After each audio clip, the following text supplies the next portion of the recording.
Hello, everyone. This is Gia Jones here with Parent Voices Unfiltered live. And today we have a really awesome topic. It's Black History Month, and we wanted to really take time to highlight um, Black moms and families. And so today's topic is let's talk about being Black mothers. And we have an awesome guest today, um, Lachey, can join us. Hi. Hi, Lachey. Thank you so much for joining us today. We're happy to hear from you and your expertise in public policies and advocacy. And so, can you please introduce yourself? So my name is Lachey Burks. I have two kids. Matthew, he is 17 months, and June, she's 6 years old. And I am with Parent Voices, Contra Costa County, and I'm a fellow there. And I love doing the work I do. Thank you so much for joining us today. And I just wanted to actually highlight, since it's February 2024, we recently covered the budget and analyzed the budget proposal by the governor. And we here at Parent Voices, we have focus issues that we really try to recognize in the diversity in California families. And so we wanted to hear from you and also um, learn more about you and your beautiful family. So, what has it been for your journey to be unapologetically sorry Black? Um, so for me, I never really wanted to be like too black, and I never really wanted people to see like my ghetto-ness. So that was something like I always tried to hide, and just not wanting people to look at me as being ghetto. So going into like workspaces and county offices and just schools and sports, even still. Well, now I'm okay, but even before sports for my daughter, like I always tried to hide being black, and it comes from like being a kid and growing up in such a bad neighborhood in such a bad area. When you leave out that neighborhood and area and somebody calls you like ghetto, it's like the worst feeling ever. So you always, you wanted to get away from that and hide that. So you would like do anything to not be associated with ghetto or black. And for me, stepping into my PV fellow role, that's like when I really became aware like being black is not a bad thing. Like being ghetto is not a bad thing. And we were like, we did like an exercise of what are two things that you want people to know about, or what is the one thing that you always want people to know about you? And the one thing I always wanted people to know about me was like, that I wasn't ghetto and that I'm just like a preppy black girl, and that's not true. And then we had to say, what is the one thing that you hide the most? And the one thing that I hide the most is that I am ghetto. Like I never wanted people to know about that. And being with Parent Voices, they helped me. Well, I'm gonna say Mary for sure. When everyone heard that I hid, like trying to I hid my ghetto ness, they were like sad for me and they wanted me to know like you don't have to do that here in this space. We want you to love all of you, and whoever you are at home, you could be that same person here. whoever the true Lachey is, that's who we want here. We don't want the work Lachey or the white Lachey or whatever it is that you need to pretend to be accepted. We don't want that. We want who you are when you are around your family, and we don't want you to never have to change who you are. And I feel like from that moment when they told me, no, we want you to be unapologetically black, that's when I really fell in love with my true self and said, hey, you know what?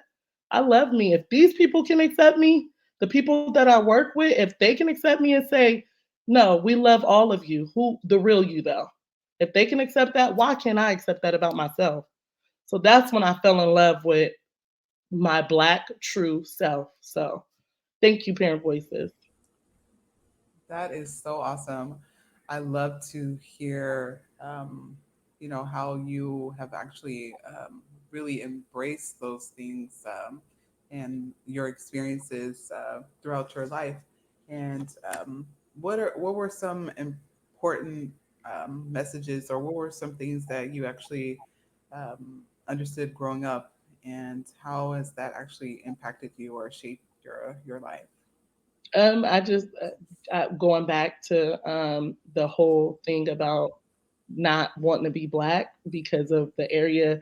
Not that I didn't want to be black, I just didn't want to be too black. I didn't want to be too ghetto. I didn't want to be ghetto for sure. But that definitely coming from where I come from and then trying to get out and work, I had to go to work and put on a whole different person.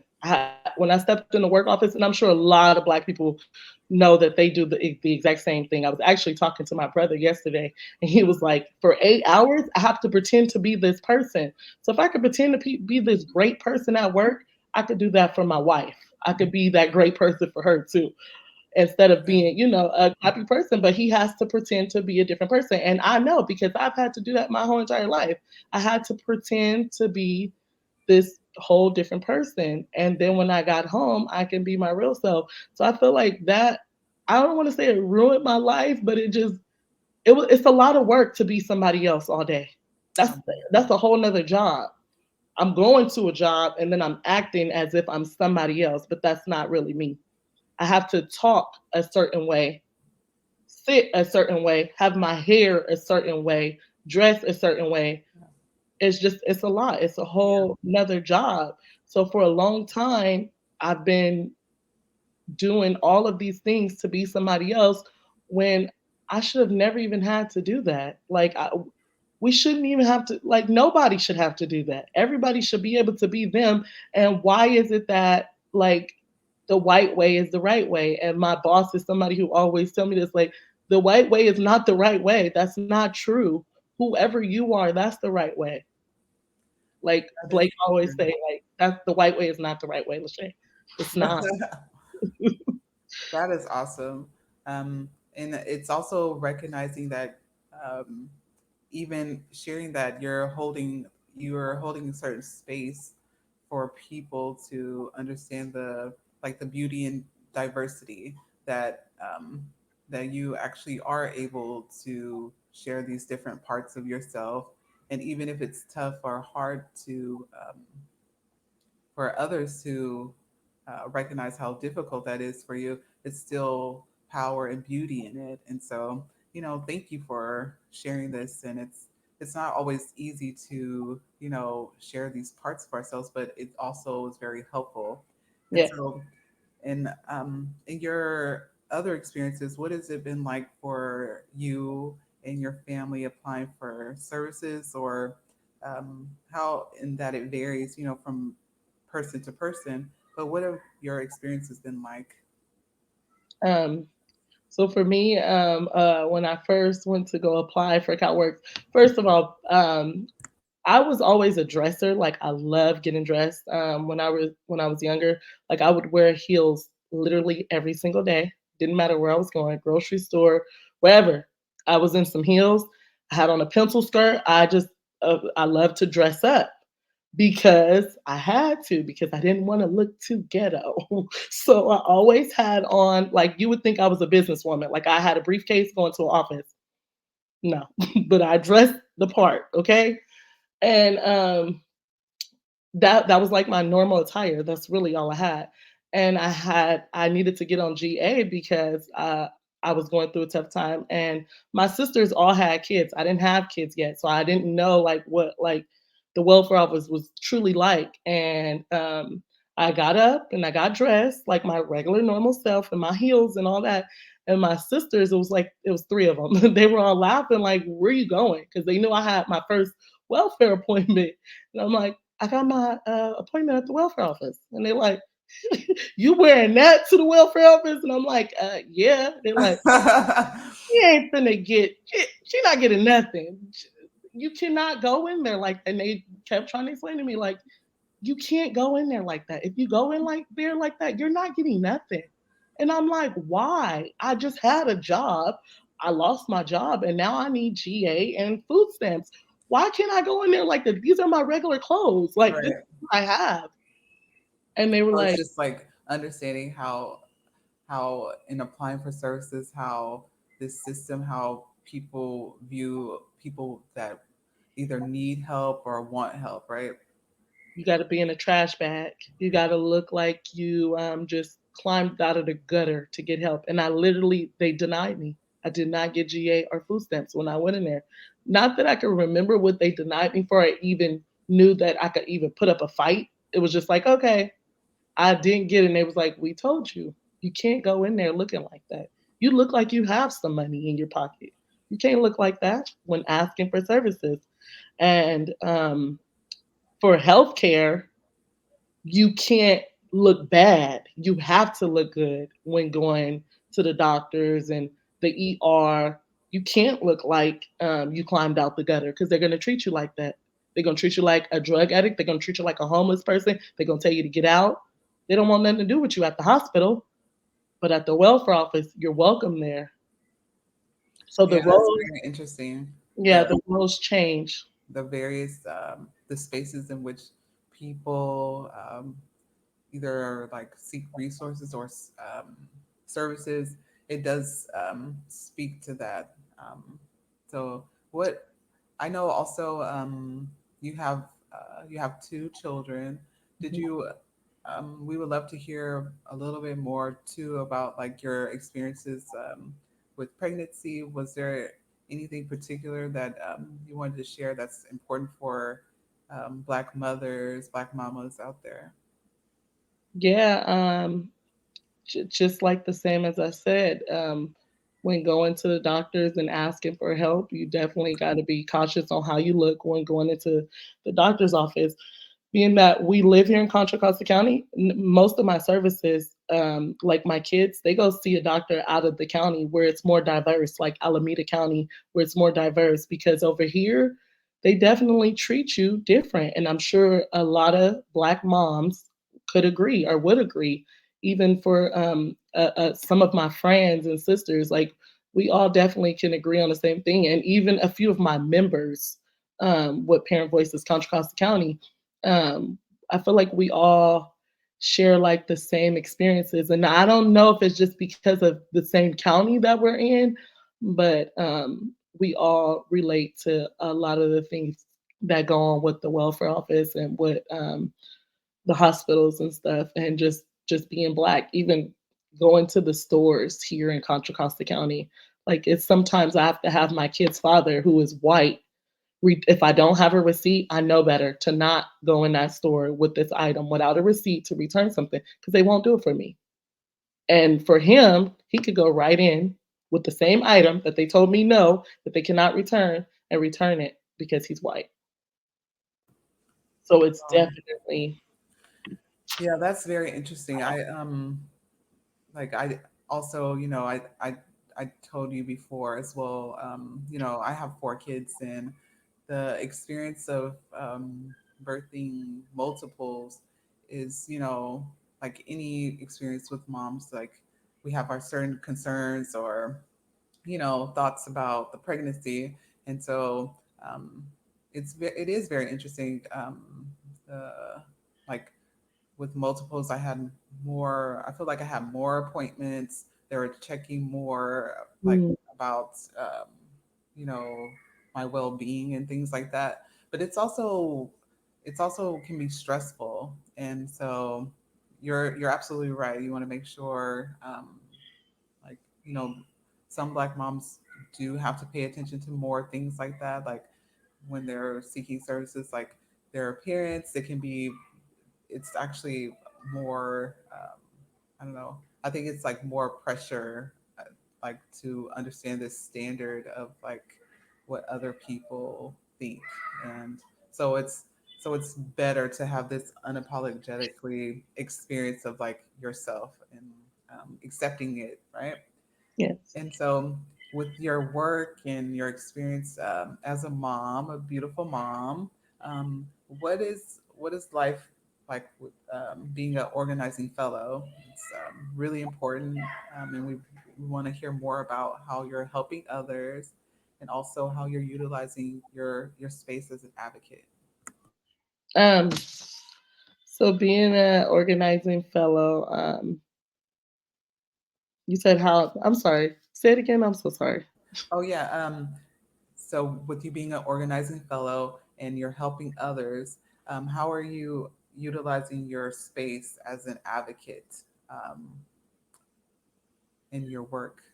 Okay, so as far as like black parents finding their power, is that what you mean? Okay. Yeah. So we get together once a month and meet, me and the members. We already attended our first board of supervisors meeting, and that went well. After when we were leaving out, people from different organizations came out to give us their card and their phone number. First Five was one of them, and that's a place where we have that here, and a lot of parents don't know about it, where you could take your kids and it's free, and there's free parenting classes for fathers and for mothers, and yeah, so we did that. Um, we had a political awareness education training, so we can all, I'm so sorry, my son is up and he is Oh, screaming. I oh, really, that's why I oh, it's can't. okay. Can I just grab one real Oh quick? yeah, yeah. You can. No, it's okay. You could just put on mute. It's fine. I'll talk about a few other things. So, of course, us moms, we have to be attentive to our kids. Um, but yeah, so Lachey, she's been sharing some really important information, especially about her experiences and having a beautiful family and what that means, and um, her previous experiences in applying for services, and that's what Parent Voices is doing really a great job of highlighting parents' experiences and how we can actually make changes and improvements to this system that has some way been more challenging in understanding the more of the unique and diverse experiences of each family. And so we're really trying to hone in on like what that experience is like, especially um, when parents come to seek services, they have their own experience of what that means for them. And so we are advocating for these particular services to continue to improve and pay attention to that, the changes in families. And so we're happy to hear from her. Oh, so cute. Matthew. He's Hi. screaming. Oh, so adorable, so cute. But Sorry. yeah, so I know we also you talked about some other work that you've done too in talking with the community. Did you want to talk about more of like the community growth that you're working on too? Yes. So we actually talked about what does public safety look like, in our areas, and a lot of parents, we are all on the same page with thinking about parks and churches and youth services and stuff. but the county defines it as policing. Like most of the money goes out to police officers and stuff. And we just felt like if they put more money into like parks and boys and girls clubs and more places where you can go to like career centers. Like if we had those career centers and places where you can go to become a better person and to get further in life, then I don't think we would need so much money going to the polices. I don't think we would need so much of that. And a lot of the parents in our Contra Costa County chapter also feels the same way. So yeah, and oh, and also with the political awareness training, that is helping us all learn how to vote the right way, um, or even just learning how to vote. Because from the Black community, we don't vote. And a lot of people say they do, but a lot of people don't vote because we don't know how to vote. And we always think we've been taught to think that our vote don't count, so we wouldn't vote. And for a lot of us, we didn't vote. And so now we have a place and a space that can teach us the right way to vote, how to vote, where to vote, and even to know that the ballots could be sent to our house and we can vote right at our kitchen table and send it back in. So it's really not that hard, to vote, and that all of our votes do count. And actually, Mary just told us about the a black woman or black women that vote is, I guess it's the majority of the votes, or it makes the biggest impact when black women vote. So it's very important that we get that out there in the community about voting, because I'm somebody who didn't vote either because I didn't know how to, and because I felt like my vote didn't count. Are you okay, Papa?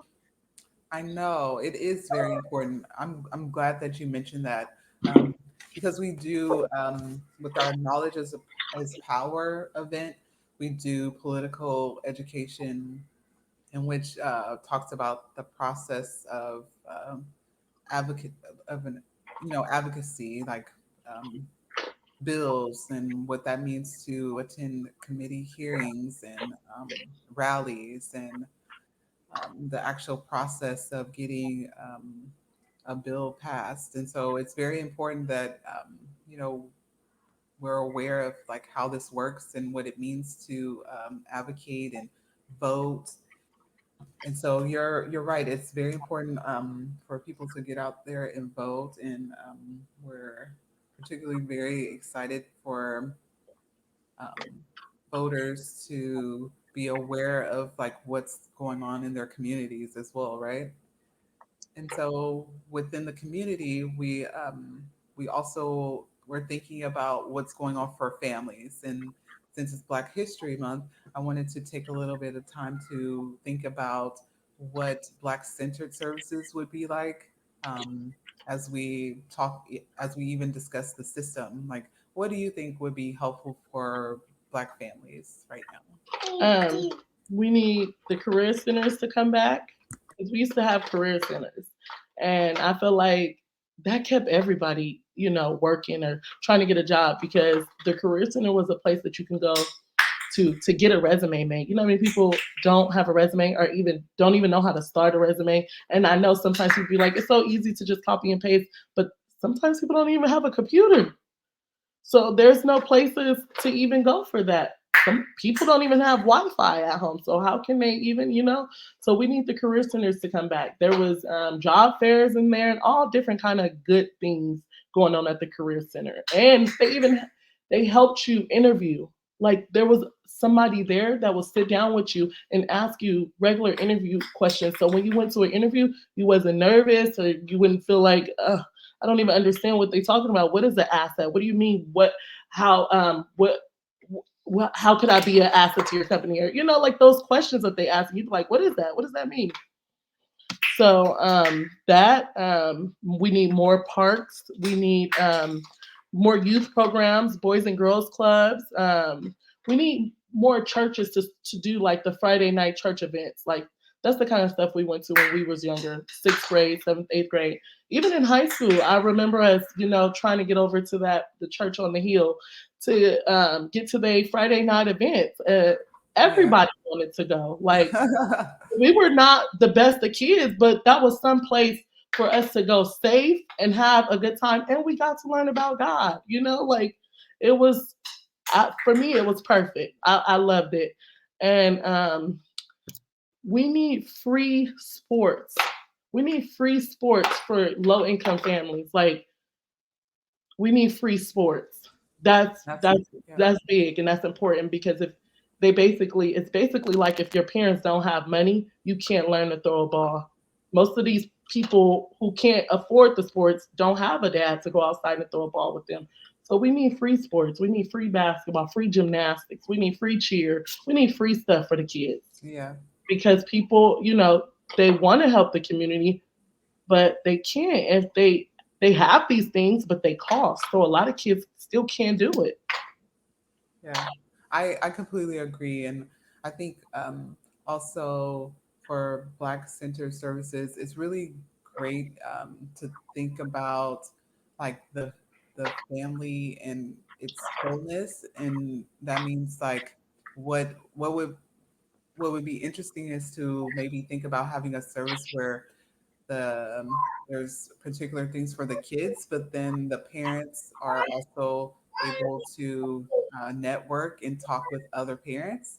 And I think that would be really great, especially if you have like younger kids. They have activities for the kids, and then also there's networking and social events for the parents. And so that Uh-huh. means that it would be nice for um, you know, black families, whether it's a black dad or a white dad, they can have this space for their families and do really fun activities. So I'm really pushing for that.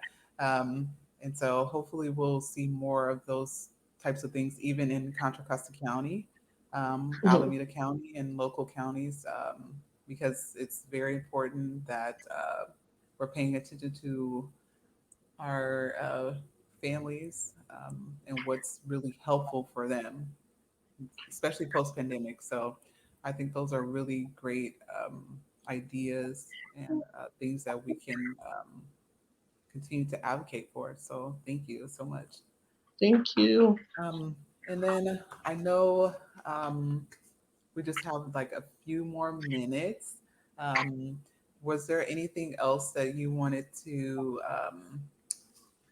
discuss before the end of our live? Yes, I do. Yes, yes. I do want to say that. I do want to say that it's good to feel good about my way not being the wrong way anymore, or even about the way that I speak. It's not wrong, even if it's not proper English to some people. This is how I talk, and being able to be in places with assembly members and board members and and being able to use my voice to get things changed and for like our community. I just want to show like our community like we all can do this and everybody, but it's going to take everybody. It's not just one person. Everybody got to step up and speak and know that even if you feel like you don't have the right words to say, your experience is right. Those are the right words to say. And however you get it out, just get it out and get it told. That's the only way that we can change things. I agree. Um, so thank you so much. I did want to give a few PV updates. We we do have our Knowledge is Power event, and I think you can actually contact your local organizing fellow and uh, to get more information about the upcoming Knowledge is Power. And then also, I am happy for people to sign up for the upcoming Poetry Cafe that we have next week. So, all the parents and advocates are welcome to join our Poetry Cafe, which is a really awesome space for us to write poetry, talk about public policies and advocacy in creative writing. So that'll be really fun for us next week. And then also, as you mentioned, registering to vote and getting your vote out there is very important. And I just wanted to tell you thank you so much for joining us today. Thank you. You're a beautiful family, Thank you. and I love talking with you today. And just wanted to tell everyone that's viewing, thank you so much. And we will, of course, we'll be back next month with a whole new topic. And we're talking with some of our fellows. So you will hear more from Lachey and also some of the other fellows in the upcoming episodes. So until next time, this is Gia Jones here with Parent Voices Unfiltered. Thank you. Bye.